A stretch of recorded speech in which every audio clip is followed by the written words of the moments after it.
राधा वल्लभ श्री हरिवंश सत्प्रेम सिंधु मकरंद रसोगधारा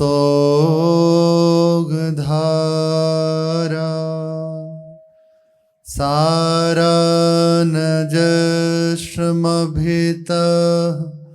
श्रवदाश्रितेषु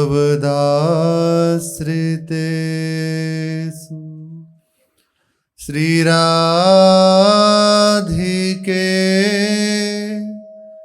तव कदाचरणारविन्दं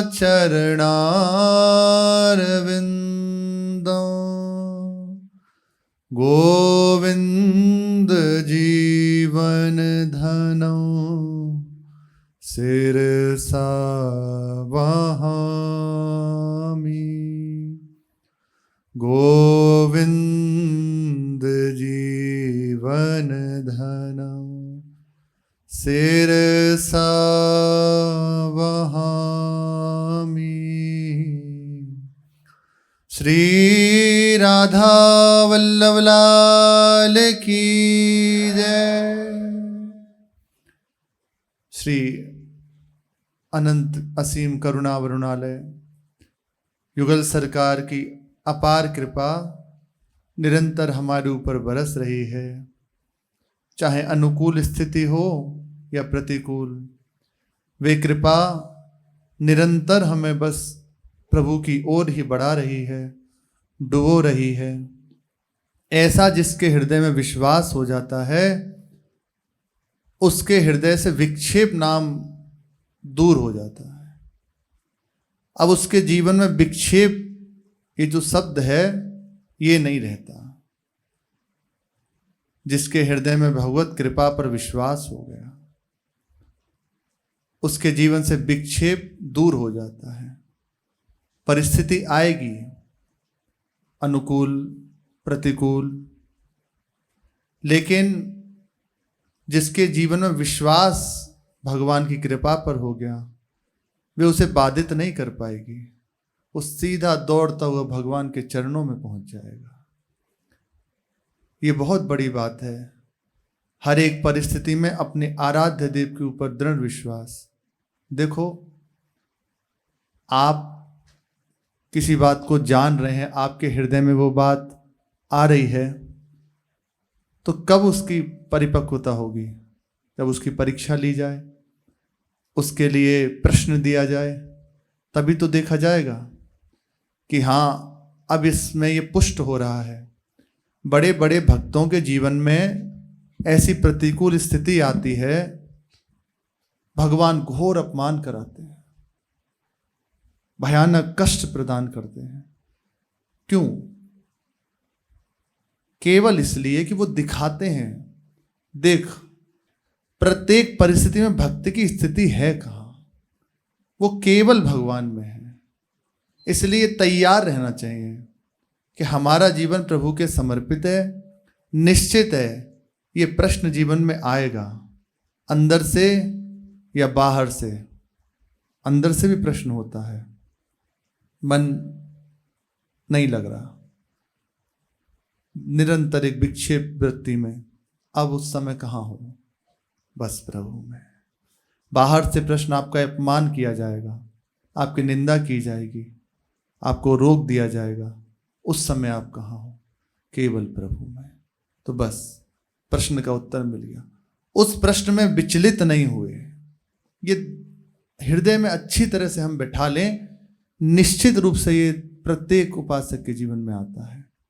अभी नहीं आ रहा तो अभी भक्ति रंग नहीं ला रही, आप अभी भजन के सोपान पे चढ़ नहीं रहे, आप अभी विनोद कर रहे हैं अपने से।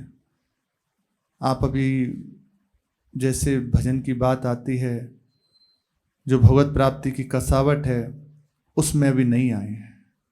नहीं तो प्रश्न की झड़ी लग जाएगी। आश्रित के जीवन में होती है, और कोई और नहीं भेजता, क्योंकि आश्रित जिनके वही देख रहे हैं, कोई और प्रश्न नहीं कर सकता। आश्रय दाता ही प्रश्न भेजते हैं। पक्का आएगी, आप जितना दृढ़ता से हृदय में ये बात रखोगे, मैं भगवान को प्राप्त करना चाहता हूं, बस उनका भजन करना चाहता हूं, उतना जोर से प्रश्न आना शुरू हो जाएगा। इसका सहज उदाहरण दे रहे हैं। प्रातःकाली जब श्री महाराज जी पूछ रहे थे कि चरण आ रहे हैं नहीं आ रहे, उसी समय तो प्रायः बहुत भक्तजन भावुकता में कह रहे थे हाँ आ रहे। तो क्या प्रियालाल बाबा के चिंतन में नहीं आ रहे? हर समय चिंतन परायण रहते हैं। आप तो थोड़ा बड़ा देखते होगे, कभी कभी हम उन्हें देखते हैं ना श्री जी की सेवा में, हर समय चिंतन परायण है। उनके जीवन का खास बात इतनी है, बस चिंतन, हर समय चिंतन में रहते हैं। पर मना क्यों कर रहे हैं? आप प्रलोभन दे के हमें छोड़िए मत, थोड़े में हम राजी नहीं होंगे। आपने कहा आ रहे हैं तो ठीक है, वे तो चल ही रहे हैं, अब ऐसी कृपा करो इनके सिवा कुछ न रह जाए। अभी हम थोड़ी देर तो देखेंगे, वो चरण दिखाई दे रहे हैं, फिर कुछ और देखने लगेंगे। हमारी वृत्ति है ना, फिर कुछ और चिंतन चलने लगेगा। अब तो अर्थात हमारे हृदय में उसका महत्व तो नहीं रहा। वे उस बात पे जोर दे रहे थे कि आप कृपा करो, मेरे हृदय में ऐसे चरण प्रकट हो कि उनके सिवा कुछ और देखने की सामर्थ्य न रह जाए। आ गई बात। फिर जब ये प्रश्न हुआ, उन्होंने कहा तुम ये चाहते हो प्रत्यक्ष दिखाई दें, तो उसका फिर सोपान है, चढ़ो निरंतर स्मरण को पकड़ लो। आ गई बात घूम के, यहीं आना पड़ेगा। जो ही आप दृढ़ता से अंदर ये लाओगे, बस मैं देखना चाहता हूं, आ जाएगा प्रश्न, आ जाएगा। अब ये आप ऐसे ऐसे, और जब तक है कि ठीक है काम चल रहा है, खा पी के हंस के बोल के, तब तक तो फिर चल ही रहा है, खाना पूर्ति हो रही है, रंग नहीं आ रहा। जहां हृदय में दृढ़ता से आया, और ये किसी भाग्यशाली उपासक के जीवन में आता है, जिसने बस एक ही बात जीवन में रख ली कि मेरा जीवन है ही प्रभु के लिए, मैं क्यों दूर रहूं। अब प्रत्येक परिस्थिति को सहूंगा, हर एक बात को जीवन में सहन करूंगा, बस आपसे दूर नहीं हूंगा। आप भी फेंक लीजिए जो आपको करना है। माता उमा जी जब भगवान शिव की प्राप्ति के लिए तपस्या रहते हैं, तो भगवान शिव ही प्रश्न भेज रहे हैं सप्त ऋषियों के द्वारा, कह रहे हैं कि महादेव तो अवगुणों से भरे हुए हैं, तुम ऐसे पति से विवाह कराते हैं इसकी त्रिभुवन वंदना करता है, सब कोई जिन्हें पूजता है, ऐसे पति से तुम्हारा ब्याह कराते हैं। लेकिन माता जी के वचन हैं, कोटि जन्म लगी रगड़ हमारी, बरऊं संभु न तो रहूं कवारी। चाहे जो हो जाए, मैंने वरण कर लिया। अब भगवान शिव स्वयं मने कर दें कि कभी तुम्हें स्वीकार नहीं करेंगे, तब भी मैं उन्हें छोड़ने वाली नहीं हूं। भगवान भी मने करते हैं। इस कोटि की बात चाहिए हमें। जो भगवत कृपा से सत्संग मिला है, हमें जो संतों का सानिध्य मिला है, वो ये बात दृढ़ करने के लिए चाहिए। अब चाहे प्राण जाए, मैंने आपको नहीं छोड़ सकता। अब उसमें भेजा जाएगा, प्रतिकूलता दी जाएगी, आपस में ही फूट डाली जाएगी, लेकिन नहीं, कहीं रुके ना, घबराए ना, दौड़ता हुआ बस प्रभु की ओर चलता चला जाए। फेंक लो आप कितना प्रश्न फेंकोगे, मैं आपके बल से कभी नहीं रुकूंगा, नहीं रुकूंगा, आपको पाके रहूंगा। भले आप मत मिलो, चाहे जैसी परिस्थिति आ जाए, शरीर की, मन की या बाहर की। एक हम निवेदन करना चाहते हैं, जब भगवान प्रश्न देते हैं, प्रत्येक उपासक के हृदय की बात कह रहे हैं।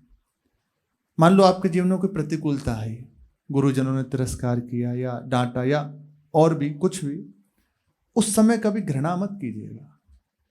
हमारी गलती क्या होती है, हम उपेक्षा दृष्टि रखते हैं, ये गलत है, बिल्कुल नहीं होना चाहिए।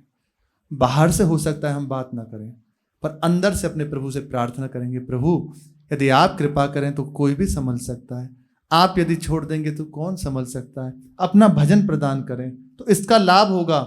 वे जो उन्नति को प्राप्त करेगा सो करेगा ही, आपकी उन्नति होने लग जाएगी, आप भगवान की ओर और दृढ़ता से और तेजी से बढ़ जाएंगे। इसलिए ये खास बात रहे।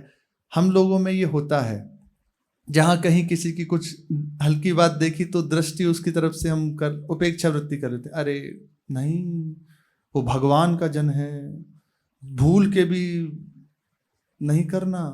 शालिग्राम जी की बटिया चाहे आज सेवा पधरा गई हो, चाहे 1000 वर्ष पुरानी हो, भगवान की है, भगवान का स्वरूप है। ऐसे ही आज ही भले कंठी माला लिए हो, कभी किसी के प्रति भी नहीं, उसके प्रति बस दृष्टि झुकी रहे, हम अपने को उससे छोटा ही माने। विचार विमर्श कर सकते हैं, उसे कहा जा सकता है ऐसा ठीक नहीं है, बस उसके सुख के लिए, ना कि दोष वृत्ति युक्त हो गए, नहीं तो आप उस जगह खड़े हो जाओगे। ये नहीं होना चाहिए, ये प्रायः गलती होती है। अपने हाव भाव से, अपनी वाणी से उसके हृदय को दुख पहुंचाते हैं, ये गलत है। आपका मार्ग रुक जाएगा, पक्का रुक जाएगा, पक्का रुक जाएगा। आपके हृदय में जो भजन की द्रवण क्रिया होनी चाहिए वो नहीं होगी। इसलिए ये प्रायः होता है, प्रायः होता है। हम समझ नहीं पाते, हम सोचते हैं कि इसको थोड़ा सा हम अपनी बात बने। नहीं नहीं नहीं, भगवान का जन, भगवान देते ही इसलिए हैं उसका अहम गलित हो और मेरी ओर बढ़े, दैन्यता हृदय में बढ़े। नहीं तो पक्की बात है, सच्ची मानिए, बिल्कुल भगवान प्रश्न ना दें।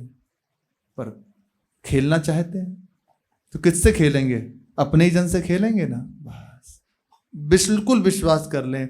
भाई जी कह रहे हैं भगवान की कृपा के असंख्य स्वरूप हैं, आवश्यकता जब जहां जैसी होती है तो वो विभिन्न रूपों में प्रकट हो जाती है। कृपा जब जहां जैसी आवश्यकता होगी वैसी रूप धारण कर लेगी। भगवान के अनुग्रहपूर्ण मंगलमय विधान में मनुष्य जब संदेह करता है, उसको स्वीकार नहीं करता, उसके विरुद्ध निश्चय तथा आचरण करता है, तब भगवत कृपा भयानक रूप प्रकट करती है,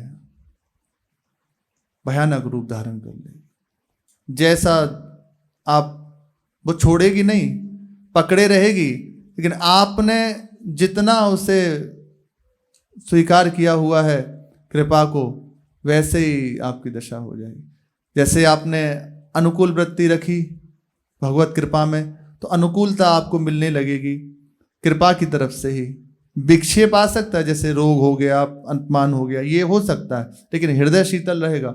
और अंदर से नेगेटिव वृत्ति कर ली, नकारात्मक सोच रख ली, तो अब वो भयानक रूप धारण करेगी संभालने के लिए।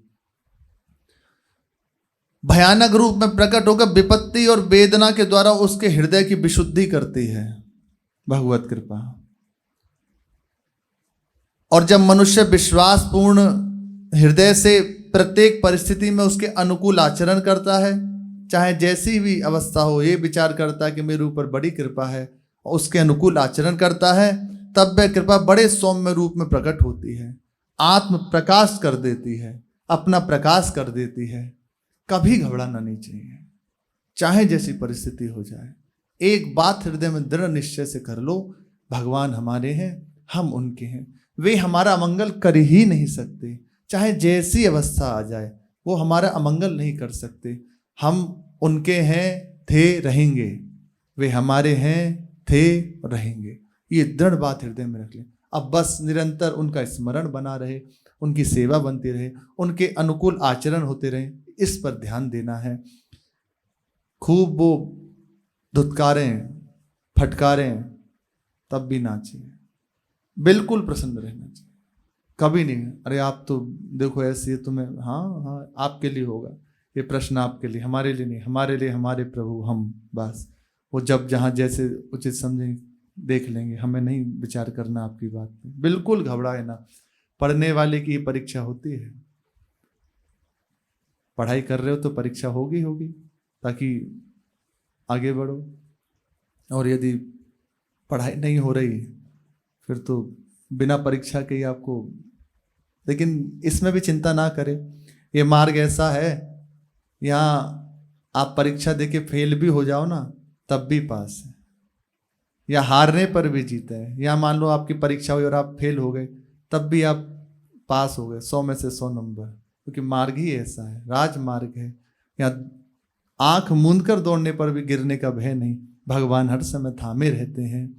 इन्हीं की और हमारे हृदय में विश्वास बढ़े, हमारा हृदय भगवान के चरणों में अनुराग से युक्त हो जाए। इसीलिए हम भक्तों का, संतों का संग करते हैं, उनके चरित्रों का श्रवण कथन करते हैं।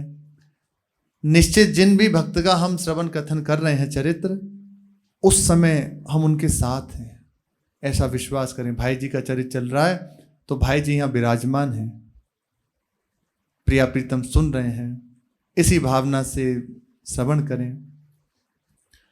कलकत्ते के समय से ही श्री ज्वाला प्रसाद जी कानोड़िया भाई जी के घनिष्ठ मित्र थे। आज के युग में श्री ज्वाला प्रसाद जी कानोड़िया की मित्रता को मित्रता की कसौटी पर पूरा खरा उतरता पाते हैं। भाई जी और ये बहुत वर्ष पूर्व मिले थे। इतने वर्षों में कानोड़िया जी के विचार, रहन सहन, कार्य क्षेत्र सभी समय अनुसार बदलते रहे, पर एक वस्तु नहीं बदली। वह वस्तु थी भाई जी और उनकी मित्रता। इसमें परिवर्तन नहीं हुआ। मित्रता के प्रथम क्षण से लेकर श्री कानोड़िया जी के जीवन काल तक दोनों का हृदय एक दूसरे के प्रति भरा रहता था। दोनों का हृदय एक दूसरे के प्रति मित्र भाव से भरा रहता था। दोनों ही एक दूसरे का सुख अपना सुख और एक दूसरे का दुख अपना दुख मानते थे। श्री कानोड़िया जी के जीवन में अनेकों हेर फेर होने पर भी ये दो बातें अक्षुण्ण बनी रहीं। जब से भाई जी ने श्री ज्वाला प्रसाद जी को पूज्य श्री सेठ जी से मिलाया कलकत्ता में, श्री ज्वाला प्रसाद जी का आकर्षण पूज्य श्री सेठ जी के प्रति बढ़ता ही चला गया। भाई जी का पूज्य श्री सेठ जी के प्रति जितना आकर्षण था, उनसे बहुत अधिक श्री ज्वाला प्रसाद जी का भाई श्री सेठ जी के प्रति आकर्षण। श्री ज्वाला प्रसाद जी की दृष्टि में पूज्य श्री सेठ जी कुछ और ही होते चले जा रहे थे। जितना आप चित्त जोड़ोगे गुरुदेव में, संत में, प्रभु में, उतना आपको नवम नवम अनुभव होगा, जितना आप चित्त जोड़ते चले जाओगे। और यदि चित्त ना जोड़ा जाए तो साधारण दृष्टि भी रह पाना बड़ी कठिन हो जाती है। विशेष आपके भाव हृदय में जागृत होने लगेगा जितना हम उनके चरणों में चित्त जोड़ेंगे। मेरे सर्वस्व हैं, और नवम वृत्ति है, और नवम बात, जितना आप उनसे अपनापन करने लगोगे। श्री ज्वाला प्रसाद जी के भी जीवन में यही हुआ। सेठ जी दिन प्रतिदिन उनके जीवन में एक नवीन होते जा रहे थे, कुछ और ही बनते जा रहे थे। इनका सत्संग सुनते, इनसे बात करते, अनेकों आध्यात्मिक प्रश्न करते हुए इन पर पूज्य श्री सेठ जी की पवित्रता का इतना गहरा असर पड़ने लगा कि ये उन पर लुट पड़े। श्री ज्वाला प्रसाद जी मन ही मन अपने आप को पूज्य श्री सेठ जी के प्रति न्यौछावर कर दिया। कानोड़िया जी की दृष्टि में उस समय पूज्य श्री सेठ जी से बढ़कर आध्यात्मिक शक्ति संपन्न और कोई व्यक्ति नहीं था। इनके चरणों में अपने आप को देकर ये आनंद में आत्मविस्मृत होने लगे श्री कानोड़िया जी। पर यह आनंद अकेले अकेले लेना उन्हें खला, उन्हें चुभने लगा कि अकेले अकेले मैं इसको आस्वादन कर रहा हूं, ये ठीक नहीं है। अपने मित्र की याद आने लगी। यही सच्ची मित्रता है। कुपंथ निवार सुपंथ चलावा, ये मित्र का लक्षण है। गलत मार्ग से हटाकर अच्छे मार्ग में लगा दे। भगवान से प्रार्थना भी की, कोई हमारा मित्र नहीं है, कोई तो बना दो। तो माता जी ने बचपन में एक हमें कहानी सुनाई थी, तब से हमारा हृदय निश्चिंत हो गया था। माता जी ने सुनाया कि एक गोपाल नाम का भक्त था, वो स्कूल पढ़ने जाता था और हम भी उस समय दूसरी तीसरी क्लास में थे। तो उन्होंने हमसे कहा, माता जी ने, हम माता जी से कहते हमारा कोई मित्र नहीं बनता, पता नहीं क्यों, हम में कांटे हैं क्या? वो कहते तू चिंता मत कर, सुन। तब सुनाई कि एक गोपाल नाम का विद्यार्थी था। फिर नित्य जब स्कूल जाता तो रास्ते में एक सुनसान स्थान पड़ता था। ये बहुत छोटे थे तब हमारी माता जी ने सुनाई थी। स्थान पड़ता था तो उन्हें उस बच्चे को उस स्थान पे भय लगता, तो वो अपनी माता जी से बताता कि ऐसे ऐसे बात, अब मैं क्या करूं। तो उस समय जो गोपाल नाम के विद्यार्थी थे, उनकी माता जी ने सिखाया कि देखो, आज से तुम्हारे मित्र श्री ठाकुर जी गोपाल जी हैं, तुम्हारा भी नाम गोपाल और उनका भी नाम गोपाल। जब तुम्हें भय लगा करे ना, तुम उन्हें बुला लिया करो, गोपाल चलो स्कूल चलते हैं, ऐसे ही बस किया करो। ऐसा ही हुआ। अब वो जाने लगे नित्य। अब जहाँ ही भय का अवसर आता तो बस ठाकुर जी को पुकारते, गोपाल आ जाओ, चलो चलते हैं। और ठाकुर जी भी इतने सहज, इतने सरल उसके भाव पर न्यौछावर हो गए कि जो ही पुकारता वे आ जाते और उसका हाथ पकड़ते पकड़ते स्कूल को लेके जाते। फिर वापस लेकर आते, स्कूल पढ़ाते। ये कथा हमें सुनाई, उसके हृदय का भय खत्म हो गया। माता जी ने कहा आज से तू भी मान ले ठाकुर जी मेरे मित्र हैं। हमें बड़ा अच्छा लगा कि ये तो बड़ी बढ़िया बात है, आज से ठाकुर जी हमारे मित्र हैं। तब से हमारा नियम बन गया था श्री जी की कृपा से, हम जब भी कहीं भी जाते तो पहले अपने जो कक्ष था जिसमें श्री ठाकुर जी विराजमान थे वहाँ प्रणाम करते, फिर कहते चलो हमारे साथ। शुरू से ही ऐसा रहा कि पहले देखते चलो चलो, तो उन्होंने करुणा करी, वही हमारे मित्र बने, और कोई मित्र बनाए नहीं। जब वो मित्र हो गए, उनका स्वभाव है वो दूसरे को पसंद नहीं करते, इसीलिए प्रार्थना करने पर भी दूसरा मित्र नहीं बनने दिया उन्होंने, दूसरा मित्र बनने ही नहीं दिया कि हम तुम्हारे मित्र हैं, हमको भूल के कहीं और क्यों देखते हो। क्योंकि बचपन में स्वीकार कर लेना प्रभु हमारे मित्र हैं, बस पूरा जीवन। और भगवत कृपा, अब बड़ा इस बात पे आनंद होता है कि बड़ी कृपा रही कोई मित्र नहीं बना। क्यों? क्योंकि अगर कुछ विपरीत भाव होता तो कैसे फिर संभलते हैं। भगवान बचा लिए, संभाल लिया, इसलिए उन्होंने कहीं मित्रता रहने नहीं दी और स्वयं बन गए, हर जगह संभालते रहे, आज भी संभाल रहे हैं। जीवन के उतार चढ़ाव में हर समय वो कृपा करके संभालते रहते हैं। इसलिए मित्र बनाना है तो श्री ठाकुर जी को बना लो, सहज भाव से इतना स्वीकार करो मेरे प्रभु। आपको दिखने लगेंगे, आपको अनुभव में आने लगेगा। ओम प्रकाश जी ने ठान लिया था कि बस मेरे मित्र श्री ठाकुर जी हैं।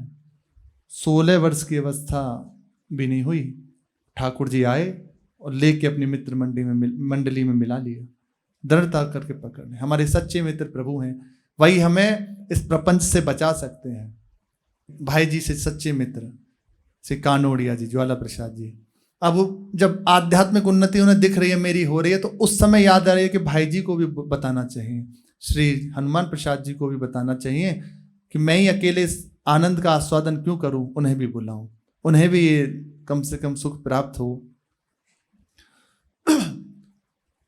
आनंद अकेले अकेले लेना खलने लगा श्री ज्वाला प्रसाद जी को। आनंद में सब कुछ भूलते हुए से भी अपने मित्र श्री भाई जी को ये ना भूल सके। भाई जी इन दिनों बंबई में रहने लगे थे।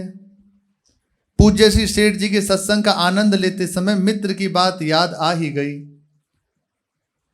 पर भाई जी के पास कैसे संपर्क करें, क्योंकि भाई जी साथ तो थे नहीं, पास तो थे नहीं, अब संपर्क कैसे करें। वे कलकत्ता में और भाई जी बंबई में। बंबई से भाई जी को बुलाना भी उचित प्रतीत नहीं हुआ कि हो सकता है व्यापार में व्यस्त हों, किस स्थिति में पता नहीं, तो उचित भी नहीं समझा कि उन्हें बुलाया जाए। मन में आया कि भाई जी को पत्र लिख दिया जाए। वे आग्रह पूर्वक चेष्टा करके पूज्य सेठ जी को बंबई बुलाए और यहीं से भाई जी के सत्संग की नींव पड़ गई।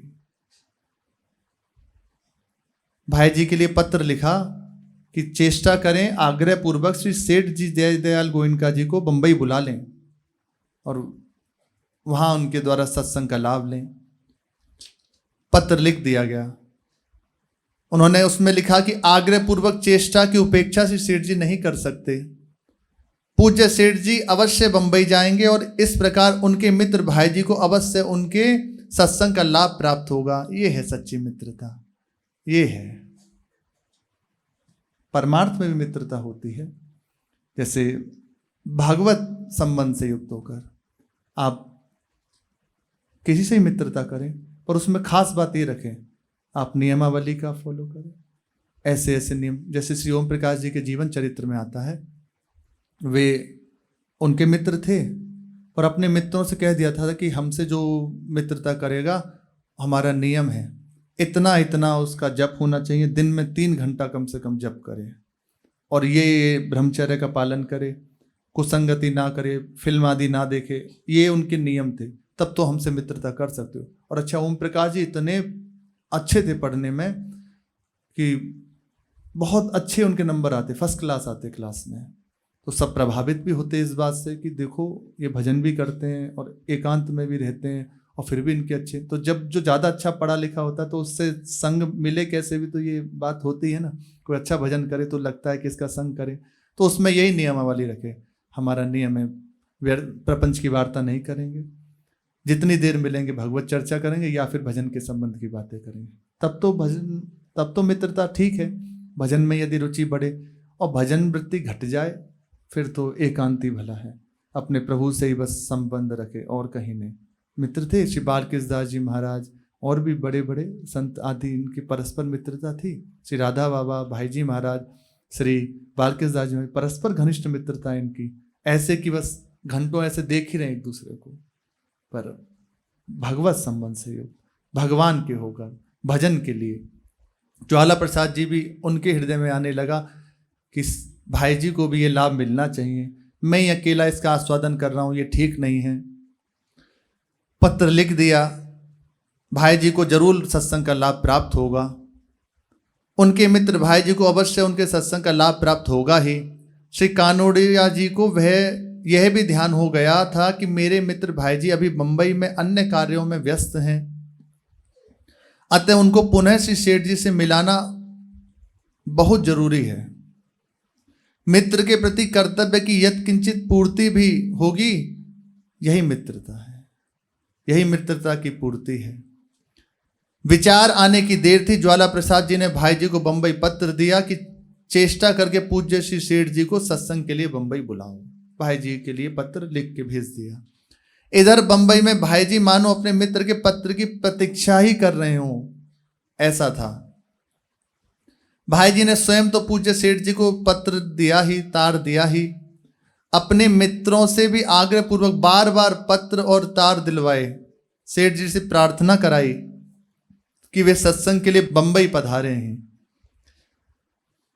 सन 1922 शरद ऋतु में बंबई नगर जगत के परमोच्च संत का दर्शन पाकर पवित्र हो गया। श्री सेठ जी महाराज बंबई पधारे। भाई जी के उत्साह का क्या कहना। स्टेशन पर सैकड़ों प्रतिष्ठित सज्जनों के साथ उमंग में भरे हुए ये भी खड़े थे। गाड़ी आई, पूज्य सेठ जी अपने 20-25 मित्रों के साथ गाड़ी से उतरे और सैकड़ों भाई जी के संग थे सेठ जी को लेने के लिए। आनंद में मस्त सभी पैदल ही चल पड़े। यदि श्री जयदयाल जी महाराज गाड़ी में बैठकर जाते तो केवल 2-4 को ही उनके सुख में सानिध्य का अनुभव होता, लेकिन सच्चे संत में विषमता नहीं होती। उसका भाव सबके प्रति समान होता है, सबको सुख मिले। उनकी प्रत्येक क्रिया में ही सबके लिए समान भाव से प्रेम झरता है। यह नहीं कि उसके लिए वे चेष्टा करते हैं, स्वाभाविक ही उनमें दिव्य समता निरंतर बनी रहती है। पूज्य श्री सेठ जी सबके थे, उनके सभी अपने थे। सबके प्रति उनके हृदय में अगाध अनंत असीम प्रेम का सागर लहरा रहा था और उस समय प्रेम सागर में ऊंची ऊंची लहरें उठ रही थी। सभी उसमें अवगाहन कर रहे थे। अब ये तो वही जानते हैं संत सदगुरुदेव संग हो और आनंद की कैसी वृत्ति होती है। कपट छोड़ के यदि ऐसा संग किया जाए तो कैसा हृदय बहता है। देखो ना, जब गुरुजनों के संग परिक्रमा होती है, आनंद में भी होते हैं। गिरिराज जी की परिक्रमा गए हो तो ऐसी मस्ती थी, आपको क्या बताएं। एक कीर्तन हो रहा है, महाराज जी संग में, ऐसा लग रहा था कि एक कोई खींच रहा है, बस कर नहीं रहे थे। अरे आनंद की वृत्ति और बस ऐसे बहे चले जा रहे थे। संत सदगुरुदेव संग हो तो वो आनंद झरता है, स्वाभाविक ही। वे कोई चेष्टा नहीं करते, उनके प्रभाव से ऊंची ऊंची लहरें उठ रही थी प्रेम की, आनंद की। सभी उसमें अवगाहन कर रहे थे। वे भला किसी को प्रेम तरंग दान में भेद क्यों करते? क्या सागर भी कभी तरंग दान में भेद करता है? अतः पूज्य श्री सेठ जी ने भी पैदल ही चलना पसंद किया। अब सैकड़ों अनुयायी और सेठ जी के संग 20-25 जन पैदल पैदल ही जा रहे हैं। अपने आप एक जुलूस बन गया। मान अपमान से ऊपर उठे हुए संत के लिए जुलूस का किंचित मात्र भी महत्व नहीं। वे तो स्वाभाविक निजानंद स्वरूप में स्थित, उनका शरीर मात्र चिन्मय स्वरूपानंद सागर की लहरियों पर नाचता हुआ प्रारब्ध की निर्धारित गति से आगे बढ़ता जा रहा था। जुलूस सुखानंद जी की धर्मशाला में पहुंचा। श्री सेठ जी 10 दिन बंबई ठहरे, 10 दिन तक बंबई रहे। धर्मशाला में पहला व्याख्यान निष्काम कर्म योग पर हुआ। श्री नर नारायण जी के मंदिर में कीर्तन आरंभ हुआ। 10 दिन में सत्संग की पवित्र धारा में ना जाने कितने व्यक्तियों ने निमज्जन किया। सत्संग की विलक्षण महिमा है। लौटने के दिन सत्संग में सेठ जी ने सुंदर विदाई की याचना की, नम्रता से कहा कि मेरे जाने के बाद आप लोग प्रतिदिन नियम से सत्संग करें। उत्तर में एक वहाँ श्रोता जन थे, उन्होंने कहा श्री शिव नारायण जी ने कि सत्संग अवश्य होना चाहिए। मैं कम से कम 5 साल के लिए अपनी बाड़ी में स्थान देता हूँ, वक्ता की व्यवस्था आप करें। श्री सेठ जी ने भाई जी को आदेश दिया कि कुछ देर सत्संग की बातें किया करो। भाई जी को श्री सेठ जी ने कहा, क्योंकि 2 वाणी भाई जी की प्रकाशित कर चुके हैं सेठ जी, उनका रूपांतरण करके कहा कि आप सत्संग किया करो। भाई जी ने जो ही सुना तो पहले एकदम झेंप गई भाई जी की, कैसे ऐसे संभव है, पर आदेश के सामने नतमस्तक हो गए, मस्तक झुका दिया। सेठ जी तो बंबई से लौट गए, पर अपनी स्मृति में सत्संग की धारा छोड़ गए।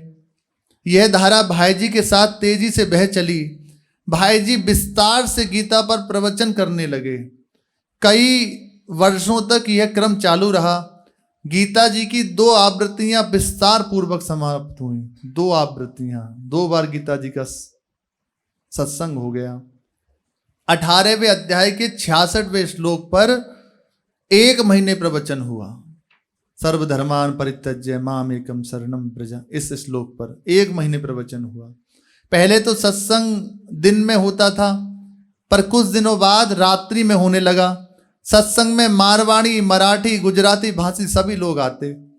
श्री जमनालाल बजाज जब बंबई में रहते तब बराबर आते। गांधी जी के अनुयायी श्री कृष्णदास जाजू नियमित आते। बाद में रामचरितमानस पर भाई जी प्रवचन करने लगे। प्रवचन अत्यंत भावपूर्ण होता एवं श्रोता मंत्रमुग्ध होकर सुनते। बीच बीच में साधु महात्मा भी पधारते तो भाई जी उनसे सत्संग कराते। इस नाते भाई जी का परिचय अच्छे अच्छे महात्माओं से हो गया। इनमें मुख्य थे श्री स्वामी अच्युत मुनि जी, ये सब सिद्ध कोटि के महापुरुष हैं। श्री भोले बाबा जी, श्री उड़िया बाबा जी, श्री हरि बाबा जी, श्री स्वामी शिवानंद जी, श्री प्रभुदत्त ब्रह्मचारी जी, इनसे संपर्क भाई जी का बंबई में ही रहते हुए हो गया सत्संग के कारण। भाई जी का श्री रामानुज संप्रदाय के आचार्य श्री अनंताचार्य जी महाराज एवं वल्लभ संप्रदाय के आचार्य श्री गोकुलनाथ जी महाराज से भी स्नेह का संबंध हो गया। इन्हीं दिनों पंडित श्री हरिवक्ष जी जोशी सत्संग में आने लगे। वे भाई जी को संस्कृत के सुंदर सुंदर श्लोक सुनाते। भाई जी से इनकी मित्रता हो गई। प्रसिद्ध गायनाचार्य पंडित श्री विष्णु दिगंबर जी महाराज से भी परिचय हो गया। वे भी भाई जी पर बड़ा स्नेह रखने लगे। सन 1923 के पुरुषोत्तम मास में इनकी कथा प्रातः 7 से 9 बजे तक सत्संग भवन में हुई। कथा के समय रस का स्रोत बहता। कभी कभी रात्रि में पधारकर कथा कहने लगे। समय समय पर नगर संकीर्तन का भी आयोजन होता। रामनवमी, जन्माष्टमी, छारंडी के दिन बृहद नगर संकीर्तन निकलता। हजारों व्यक्ति सम्मिलित होते। भाई जी कभी कभी कीर्तन में बेसुध हो जाते हैं। दिन प्रतिदिन भजन की वृत्ति बढ़ती जा रही है, उच्च सोपानों पर चढ़ते जा रहे हैं साधना के। इनके प्रवचनों से प्रभावित होकर बालकों को गीता की शिक्षा देने के लिए आग्रह पूर्वक स्थानीय मारवाड़ी विद्यालय में बुलाया। ये बड़े प्रेम से रोज 1 घंटे विद्यार्थियों को गीता का मर्म समझाने लगे। प्रसिद्ध नेता डॉक्टर राम मनोहर लोहिया उन दिनों इस विद्यालय के विद्यार्थी थे जहां श्री भाई जी गीता जी का प्रवचन करने जाते विद्यालय में। वहां श्री राम मनोहर लोहिया जी विद्यार्थी थे। भाई जी की गीता शिक्षा की बात उन्हें जीवन भर स्मरण रही। कई बार अपने व्याख्यानों में इसकी चर्चा की। जब यह सब सेठ जी की बंबई यात्रा का ही परिणाम था। भाई जी की साधना भी उद्दीप्त होने लगी। दादी रामकौर अपने पौत्र की दिनचर्या से परम प्रसन्न थी। संतों के आशीर्वाद से लेकर अभी तक का दृश्य उनके सामने था। अब उनका अभिनय समाप्त हुआ। दादी रामकौर बंबई में बैसाख शुक्ला 13 संवत 1980 23 अप्रैल 1923 नरसिंह जयंती के दिन सूत्रधार के चरणों में जा पहुंची। शरीर पूर्ण हो गया। जाने से पूर्व सभी ने देखा दादी रामकौर प्रसन्न चित्त से सोहम सोहम का जप कर रही थी। यही भाई जी के परिवार की कर्णधार थी। उनके जाने से परिवार एक बार को तो ऐसा लगा सब सूना हो गया, पर भगवत कृपा का मान के भाई जी फिर अपने भाग को संवरण किया। भाई जी ने बहुत उदारता से धन व्यय करके इनका श्राद्ध संपन्न किया, मानो कोई विशेष आनंदोत्सव हो। ये भाई जी के जीवन की मानो सूत्रधारी थी। इन्हीं की कृपा से भजन मार्ग भाई जी को मिला। शेष चर्चा आगे। श्री राधा वल्लभ लाल की जय।